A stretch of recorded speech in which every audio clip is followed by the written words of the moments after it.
Hello DLG family ना wie geht's? आज की वीडियो बहुत इंटरेस्टिंग होने वाली है क्योंकि इसमें आपको पता चलेगा जर्मन वर्ड बिल्डिंग के बारे में। किस तरह से आप डिफरेंट वर्ड्स को आइडेंटिफाई कर सकते हैं, किस तरह से उनको बना सकते हैं और फिर अपनी लैंग्वेज में यूज़ कर सकते हैं। ये सब चीज़ें आपको इस वीडियो में पता चलेंगी। So, los geht's!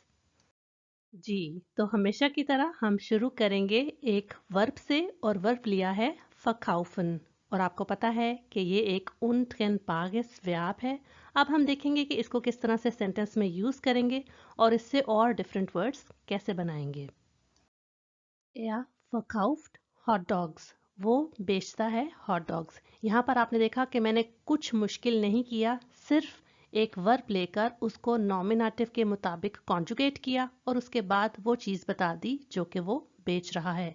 अब हम देखेंगे कि किस तरह हम जर्मन लैंग्वेज में वर्ब्स से नाउन्स बनाते हैं और ये ऑलरेडी ऑब्वियसली जर्मन ग्रामर का पार्ट होता है, लेकिन जब हम लफ्ज़ याद करते हैं तो अगर हम उनको उनकी फैमिली के अकॉर्डिंगली याद करें तो हमें काफ़ी आसानी हो जाती है। नाउन की पहली टाइप ली है मैंने फ़खौफ़ा और आपको क्या इसका फेमिनिन पता है? अगर पता है तो मुझे कमेंट सेक्शन में बताइएगा। इसका सेंटेंस है Der Verkäufer trägt eine schöne Mütze। Salesman ने पहनी हुई है एक प्यारी टोपी। अब हम दूसरी टाइप का नाउन देखते हैं जो कि है फ़काउफ़। अब आपने नोट किया कि ये टाइप तो बहुत ही आसानी से बन गई क्योंकि इसमें हमने एन हटा के सिंपल फाओ को कैपिटल कर दिया है। लेकिन जब हमने पहली टाइप का नाउन बनाया था तो उसमें दो चेंजेस आई थी। आ चेंज हो गया था ए में और एंड पे ए एह का इजाफा हुआ था। तो इससे आपको पता चला कि ये सिमिलर वर्ड्स हैं तो दोनों नाउन्स ही, लेकिन बहुत मुख्तलिफ तरीके से बनते हैं। अब हम देखते हैं फ़खौफ़ की example. Mein Freund hat BWL studiert und sucht einen Job im Verkauf। मेरा दोस्त ये पढ़ चुका है। ये कौन सा फील्ड ऑफ स्टडी है BWL? आप मुझे कमेंट सेक्शन में बताएं। और ढूंढ रहा है एक जॉब सेल्स डिपार्टमेंट में। यहाँ पर आपने नोट किया कि फ़काउफ़ ऐसा ही है जैसे कि डिफरेंट डिपार्टमेंट्स होते हैं। एजुकेशन ले लें, परचेज ले लें, सेल्स ले लें, तो ये भी सेल्स डिपार्टमेंट है और वो जॉब ढूंढ रहा है ताकि वो काम कर सके एज अ सेल्स पर्सन। अब हम देखेंगे कि हम वर्ब से उसकी पार्टिसिप आइंस फॉर्म किस तरह से बनाएंगे। और पार्टिसिप आइंस सुन के आपने घबरा नहीं जाना, ये वैसे तो बे आइंस लेवल से ऑनवर्ड्स की चीज़ें हैं, लेकिन आप जस्ट वर्ड्स को बनाने का तरीका अगर सीख लें तो हायर लेवल्स पे इनको टेक्स्ट में आइडेंटिफाई करना आपके लिए आसान हो जाता है। तो अगर आप वर्ब की इन्फिनेटिव फॉर्म के बाद डे लगा दें तो वो उस वर्ब की पार्टिसिप आइंस फॉर्म बन जाती है, जिसको हम पार्टिसिप प्रेजेंस भी कहते हैं। इसकी एग्जाम्पल के साथ हम इसका मतलब तफसील से समझेंगे। पार्टिसिप आइंस फॉर्म को हम मुख्तलिफ तरीकों से इस्तेमाल कर सकते हैं। उनमें से एक ये है कि उसको हम एडजेक्टिव के तौर पर इस्तेमाल करें, जैसे कि Das verkaufende Unternehmen, the selling company, ऐसी कंपनी जो कि बिक रही है। तो इससे आपको पता चला कि प्रेजेंट की बात हो रही है, अभी वो कंपनी बिकी नहीं है बल्कि बिक रही है। तो जब उसके बारे में टेक्स्ट में लिखा हो तो इस तरह से लिखा जाएगा Das verkaufende Unternehmen। इसी तरह हम वर्ब से उसकी पार्टिसिप स्वाय फॉर्म भी जर्मन ग्रामर में बनाते हैं और ये पार्टिसिप स्वाय फॉर्म अगर आपको जर्मन ग्रामर का परफेक्ट टेंस बनाना आता है तो आपको इसके बारे में ऑलरेडी पता होगा। ये फॉर्म वो होती है जो कि परफेक्ट में हम जुमले के एंड में लगाते हैं हाबन या जाइन के साथ। तो फकाउफन की परफेक्ट फॉर्म हो जाती है फकाउफ्ट। ये चूंकि एक untrennbares verb था तो इसलिए शुरू में गे ए का इजाफा नहीं हुआ, वरना नॉर्मली आपको पता है कि ज़्यादातर वर्ब्स जर्मन लैंग्वेज में अपनी परफेक्ट फॉर्म बनाने के लिए, जिसको हम पार्टिसिप स्वाय कहते हैं, उनको बनाने के लिए शुरू में गे ए लगता है और एंड में थे ओडा ए थे लगता है। अच्छा, पार्टिसिप स्वाय फॉर्म को हम पार्टिसिप परफेक्ट भी कहते हैं और इसको भी हम बहुत से तरीकों से यूज़ करते हैं ग्रामर में, जैसे कि एडजेक्टिव के तौर पर, नाउन के तौर पर या फिर एडवर्ब के तौर पर, लेकिन इसको भी हम एज एडजेक्टिव यूज़ करके सेंटेंस में देखने लगे हैं। से उंड आ कपड़ों की मशहूर कंपनी है। इंटरनेशनल लेवल पे इनकी बहुत सी ब्रांचेस हैं जहाँ पर ये कपड़ों के सेल्स करते हैं। तो रिसेंटली इसको एक और इन्वेस्टर्स ने ख़रीद लिया था, तो ये कंपनी बिक चुकी है। तो उस रेफरेंस से हम इसको कहेंगे आइन फकाउफ्टस unternehmen, एक बिकी हुई कंपनी। आपने नोट किया कि फॉर्म तो ये पार्टिसिप स्वाय लगी थी, लेकिन ये एक नाउन की खसूसियत बता रही थी, इसलिए ये यहाँ पर एक्ट कर रहा है एक एडजेक्टिव के तौर पर। अब हम देखेंगे कि हम पार्टिसिप स्वाय को परफेक्ट में किस तरह से यूज़ करेंगे। C und A ist an chinesische Investoren verkauft। C&A बेची जा चुकी है चाइनीज इन्वेस्टर्स को।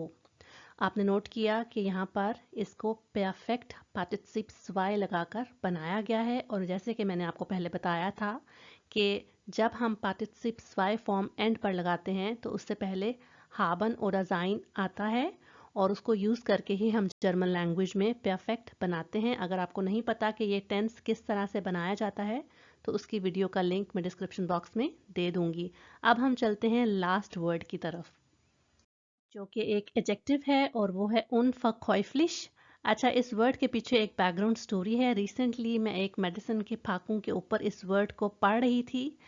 अब तक की अपनी सारी जर्मन ग्रामर की जर्नी में मैंने इस वर्ड को इससे पहले नहीं देखा था। जब मैंने उस मेडिसिन की फाकों पर देखा तो मुझे खुद ब खुद इस वर्ड का मीनिंग पता चल गया कि इसका मतलब है नॉन सेलेबल। अब यहाँ पर मज़े की बात यह है कि जब आपको रूट वर्ड्स आते हों तो आप खुद ब खुद किसी भी वर्ड को देखकर उसका मीनिंग समझ सकते हैं। इसकी एग्जांपल है Dieses Bild ist unverkäuflich। ये तस्वीर नॉन सेलेबल है, और अगर हम उन हटा दें तो उस एडजेक्टिव की पॉजिटिव फॉर्म बन जाती है जो कि verkäuflich है, जिसका मतलब है सेलेबल। तो उम्मीद करती हूँ कि आपको काफ़ी सारे वर्ड्स कि किस तरह से उनको इस्तेमाल कर सकते हैं जुमलों में, और किस तरह से उन वर्ड्स की शक्ल चेंज की जा सकती है, थोड़ा सा इस बारे में आइडिया हो गया होगा। अब हम चलते हैं इसकी समरी की तरफ। इस वीडियो में अब तक हमने फ़काउफ़न से मुख्तलिफ लफ्ज़ बनाकर देखे, लेकिन अगर आप नोट करें तो फ़काउफ़न वर्ब असल में खाउफ़न से ही निकला था। तो खाउफ उसका रूट है और इससे मुख्तलिफ लफ्ज़ बनते हैं। फ़काउफ़न ऑपोजिट है खाउफ़न का। खाउफ़न का मतलब है ख़रीदना। अब हम इससे और मुख्तलिफ लफ्ज़ देखेंगे और कुछ और ग्रामेटिकल एस्पेक्ट्स देखेंगे कि किस किस तरह से जर्मन लैंग्वेज में लफ्ज़ बनाए जाते हैं। सबसे पहला ये है कि कभी कभी लफ्ज़ों से पहले हम उसके प्रीफिक्स ऐड करके लफ्ज़ बना सकते हैं। प्रीफिक्स कहते हैं उस हिस्से को जो कि एक लफ्ज़ से पहले जोड़ दिया जाता है और उससे एक नया लफ्ज़ बन जाता है, जैसे कि हमने खाउफन और फखाउफन की मिसाल अभी ही डिस्कस की है। जैसे कि पहले हमने फखौफा देखा था, इसी तरह हम खाउफन से खौफा बना सकते हैं जो कि ख़रीदार होता है। और इसी तरह जब हमने डिपार्टमेंट की बात करनी है हम लफ्ज़ खाउफ यूज़ करके कर सकते हैं, जिसका मतलब होगा परचेज। जर्मन लैंग्वेज की एक और खूबसूरत बात यह है कि कभी कभी मुख्तलिफ लफ्ज़ जुड़कर एक और लफ्ज़ बना देते हैं और उस लफ्ज़ का मतलब थोड़ा सा मुख्तलिफ हो जाता है। जैसे अगर हम हाउस और खाउफ इनको इकट्ठा जोड़ दें तो इसका मतलब हो जाएगा डिपार्टमेंटल स्टोर। और आपको पता ही है कि अगर खाली हाउस हो तो उसका मतलब होगा घर, लेकिन खाउफ को लगाने से ये ऑल टुगेदर एक नया लफ्ज़ बन जाता है। पहला पॉइंट मैंने आपको बताया था कि हम प्रीफिक्स लगाकर लफ्ज़ बना सकते हैं। इसी तरह जर्मन ज़ुबान में हम सफिक्स लगाकर भी वर्ड्स बना सकते हैं, और वो लफ्ज़ों के हिस्से होते हैं जो कि हम लफ्ज़ के बाद में लगाकर बनाते हैं।